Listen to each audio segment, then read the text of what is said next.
का नाम पड़ी जी राहुल? आलोक। आलोक नाम पड़ी जी।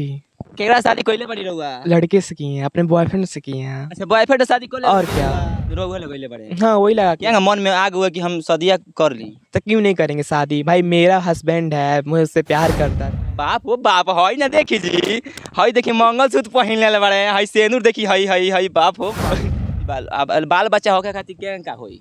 अब बाल बच्चा तो नहीं होगा, आपको ही पता है। अच्छा, क्योंकि एक ऐसा सोच ना रहे का पहले कर शादी वादी करे खातिर? नहीं, I hate the girls. Hate girls या आ लड़की लो देखत होइले तो का देखिए ऐसा नहीं है, लड़की अच्छी होती है लेकिन हमें लड़कियों में कोई इंटरेस्ट नहीं है। लड़की में कोनो इंटरेस्ट नहीं? लड़की में इंटरेस्ट बा? हाँ। जौन लड़का देखत लोग का क्या कहे? आप देखिए, अब तो हम एक के हो चुके हैं भाई, तो लड़के देखकर क्या करेंगे, भाभी बोल सकते हैं मतलब मुझे। अच्छा जी। आ के प्रपोज कर दी हॉल हमार वीडियो देख के तो हाँ। नहीं तो नहीं कर। गांव के लोग का कहे? गाँव के लोग का कहला कुछ ना कहला, गाँव के लोग का यहाँ देखा नया रीति रिवाज आइल बा, लइका लइका शादी कैले बड़ा मऊ गए निकल गए निकल गए, ऐसे तो बोला। मऊ अगर लोग कहे मंगलसूत्र बा ये हमारा 20,000 के हाँ मर्दा किन ले बा। मर्दा किन ले बा? ये तो 20,000 के तब का कमाली का मर्दा? हाँ नौकरी करेला, तभी तो खरीद के देले बा। कौन काम करे ले? जैसे वो सुपरवाइजर है और अच्छा। इसलिए सुपरवाइजर का अपना 1 महीने का सैलरी इसी में लगा दिया। नमस्कार, वो देखा तानी गोपालगंज 24 टाइम्स। अभी हमनी के मौजूद बानी जहाँ एगो ऐसा शख्स के पास जौन देख सकता नहीं कि ये लोग अपने आपस में शादी कर लेल बालो, ये लइके लइके में शादी कर लेल बालो। ऐसा घोर कलयुग आ गइल बा अब धरती पर, अब बुझाता कि धरती पलट जाई। तो चलिए हम इनसे बात करें कि ई का भइल कि अपने में शादी कर ली हलो। तो का नाम पड़ी जी राहुल? आलोक। आलोक नाम पड़ी? जी। केकरा शादी कइले पड़ी रहुआ? लड़के से की हैं, अपने बॉयफ्रेंड से की हैं। अच्छा बॉयफ्रेंड से शादी कर ले? और क्या, तब क्या। हैं क्या का मन भाव हुआ कि शादी करे के? मन क्या था, दोस्ती था, दोस्ती से प्यार हुआ और प्यार से शादी कर लिए हैं। अच्छा दोस्ती में प्यार हो गए? हाँ। हैं ठीक बा मने तो कहा नहीं ठीक है, प्यार करना गुनाह है बताइए? शादी करना गुनाह है? तो प्यार लड़के से हो जाला का? तो क्यों नहीं हो जाता है? लड़का लड़का प्यार, लड़की लड़की जब प्यार कर सकती तो लड़का लड़का। ऐसे निरुआ के लगइले बा? मेरा हस्बैंड लगाया है। अच्छा जी, हस्बैंड लगइले बने का रहू? और क्या। कहाँ जी, कहाँ बानी रहू हस्बैंड जी? वो अभी है नहीं, घर पे गया अपने मम्मी पापा को मनाने। अच्छा अब आपके वो अपने मम्मी पापा के मनावे गइल हाँ बाड़े? वो एक्चुअली अपने मम्मी पापा को मनाने गया है कि हम शादी की हैं तो क्या हम यहाँ पे लाकर रख सकते हैं उसको, इसलिए वो अच्छा। घर पे बुलाने मतलब मनाने गया है। अच्छा तो सिंदूर वो लगइले बड़े? हाँ वही लगा के। क्या मन में आग हुआ कि हम शादियां कर ली?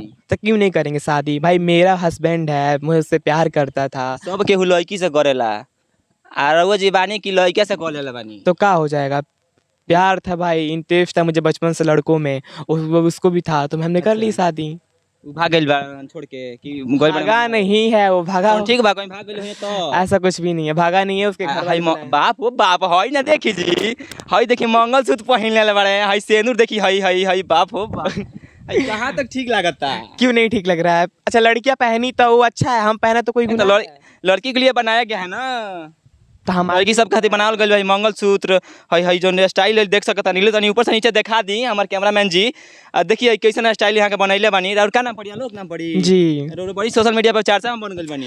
थैंक यू सो मच, ऐसे ही आप लोग प्यार देते रहिए क्योंकि मैं हई हई कुल हरकत क के प्यार बना मांगे चाहतनी, हई लोग हरकत देख के लाइक करी का? लाइक नहीं करेगा कोई बात नहीं, हम लोग लाइक के लिए नहीं वीडियो बना रहे हैं, शादी में लोग लाइक ही नहीं किए, हमने प्यार के लिए शादी की है। ऐसा प्यार माने जबरदस्त भइल बा? एकदम हुआ है तभी तो शादी किए हैं ना। अभी हम ये चुपके शादी नहीं किए, पूरे समाज के सामने किए थे मंदिर में, और मंदिर में पंडित जी अच्छा। थे, विधि विधान रीति रिवाज से शादी हुआ था। पंडित जी के सामने, समाज के सामने, विधि विधान के साथ शादी भइल बा? हाँ तब क्या, ये मांग में सिंदूर, ये गला में मंगलसूत्र, क्या मजाक है बताइए? सबके सामने वो सिंदूर और मंगलसूत्र पहनाया था। अच्छा हई देख सकता नी लो, हई स्क्रीन पर चलता, देखी लो ई शादी के भइल बाटे। आ यहाँ के पति जन बाड़े उ अभी गइल बाड़े अपना मम्मी पापा के मनावे, और मम्मी पापा के मना के यहाँ दिन के लेके जाई हैं हनु? सही बात हाँ बा? हाँ वो मनाने गया है, जब आएगा तो मुझे लेके आ छोड़ दी हैं तब? नहीं छोड़ेगा ना, इतना विश्वास है मुझे उस पर। अच्छा। हाँ इनका बहुत विश्वास बा, इनका नाम पड़ी लोग जो कि ई शादी कर ले बड़ा, इनका बहुत विश्वास बा अपने हस्बैंड पे कि इनका हस्बैंड ना छोड़ी है। अच्छा शादी उदी हो गइल बा, अब बाल बच्चा होके खातिर क्या का होई? अब बाल बच्चा तो नहीं होगा, आपको ही पता है। अच्छा क्योंकि एक ऐसा सोच ना रहे का पहले? नहीं, क्योंकि हम लोग शादी किए थे तो हम ये नहीं सोचे कि हम लोग बच्चा होगा, बच्चा तो हम लोग का नहीं होगा, ये तो पता ही है। अच्छा हाँ लेकिन हम लोग प्यार करेंगे, साथ में रहेंगे, इतना हम गारंटी के साथ बोल सकते हैं।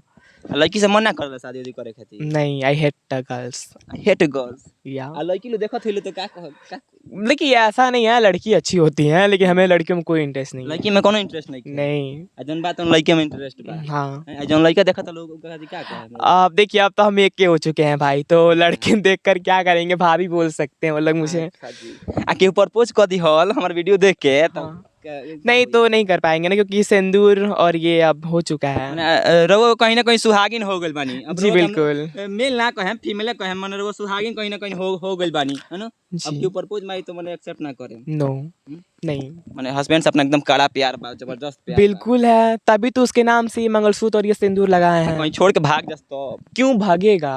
हैं? नहीं भागेगा। ना भागी है? नहीं। कौन गारंटी बा का? बिल्कुल है। का गारंटी बा? अरे वो भागेगा ही नहीं तो गारंटी दिखाने से क्या फायदा। वो कोई नहीं इस्तेमाल करके छोड़ के भाग जस तो? ऐसे कैसे इस्तेमाल करके छोड़ के भाग जाएगा कोई, हम वो साबुन थोड़ी हैं कि पहले इस्तेमाल करें फिर विश्वास करें। कौन सी आ पहले ओकरा पहले भी इस्तेमाल ना कर रहे? नहीं ऐसा नहीं है, हम लोग 2 साल से रिलेशनशिप में थे, उसके बाद से हम लोग शादी किए। 2 साल से रिलेशनशिप रहे? हाँ।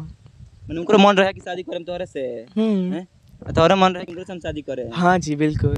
घर के लोग का कहो? घर का लोग क्या, हाँ मम्मी थोड़ा शॉर्ट हो गई, पापा भी शॉर्ट हो गए, और मम्मी ये बोली कि तुम ये क्या कर रहे हो, मतलब तुम बहू के जगह दामाद ला दिए। हम बोले तो क्या हो गया, हम बहू के जगह दामाद ला दिए तो हम ही बहू बन गई। हाँ। हैं? और केहू माने घर के लोग खाली मम्मी में मम्मी खिसियाई रहली और केहू ना खिसियाई? मम्मी हाँ। समाज के लोग गाँव के लोग का कहे? गाँव के लोग का कहेला, कुछ ना कहेला। गाँव के लोग कही हाँ देखा नया रीति रिवाज आइल बा, लइका लइका शादी कइले बाड़सन, मऊ गए निकल गए ऐसे तो बोला। मऊ अगर लोग कहेला हाँ। तो खराब लागेला कि ना मऊ को कहेला तो? अब लोग का काम है बोलत रहेला, भूकत रहेला, ओकरा घंटा फर्क ना पड़ेला। माने घंटा माने आलोक का जन बात घंटा फर्क ना पड़े। ना। ए, कितना मिलल भाई मंगलसूत्र बा? ये हमारा 20,000 के हर मर्दा किन ले बा। मर्दा किन ले बा? ये तो 20,000 के तब का कमाली का मर्दा बा? हाँ नौकरी करेला तभी तो खरीद के देले बा। कौन काम करे ले? जैसे वो सुपरवाइजर है और अच्छा। इसलिए सुपरवाइजर का अपना 1 महीने का सैलरी इसी में लगा दिया। अच्छा 1 महीने की सैलरी है मंगलसूत्र में लगा देले बड़े? और क्या। बाप रे बाप, इतना प्यार बहू। तब का हो। तो रउआ देखो तानी कि ई आलोक बाड़े और जौन आलोक बाड़े ई अपन मतलब लइके लइके में शादी हो गइल बा। ई घोर कलियुग आ गइल बा, कुछ दिन में धरती पलटे वाला बा। तो रउआ लोग तनी कमेंट करके बताई लो कि सही कइले वालो कि नहीं कइले। तो अगर पहले माने का हो 2 साल पहले का होत रहे? 2 साल पहले दोस्ती रहे, बातचीत होत रहे। बातचीत होत रहे? हाँ। हैं? प्यार ना रहे? प्यार ना रहे। प्यार कब भइल? प्यार 1 साल के बाद भइल। 1 साल बाद भइल? हाँ, तब शादी भइल तो कहीं ना कहीं अश्लीलता फैलाओ तारे समाज में, देख सकते नहीं इनका आलोक नाम है, आई कहीं ना कहीं अश्लीलता फैलाओ तारे। वो का सोचता नहीं तनी कमेंट में जरूर बताएं। इनका नाम आलोक है जो कि देवरिया जिला से बिलोंग करेले। सही बात बा नु? बिल्कुल। दुनिया लइके लइके में शादी करल बालो, ऐसे सिंदूर छुएले बड़ा नाकी पर से लेके पूरा मुड़ी पर जहाँ तक छुएले बड़ा। है मंगलसूत्र 20,000 के इनकर पति खरीद के देले बड़े।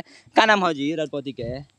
अमित नाम भुला है। गनी हम पूछल। अमित। अमित नाम है? अमित सिंह। अच्छा अमित सिंह नाम है। तो कहीं ना कहीं लोग का कमेंट में बताई लो क्या सोचता है इन लोग। और बाकी वीडियो देखे खातिर बहुत बहुत आभार धन्यवाद। और फिर से मिल रही कोनो और वीडियो में, तब तक के लिए जय हिंद।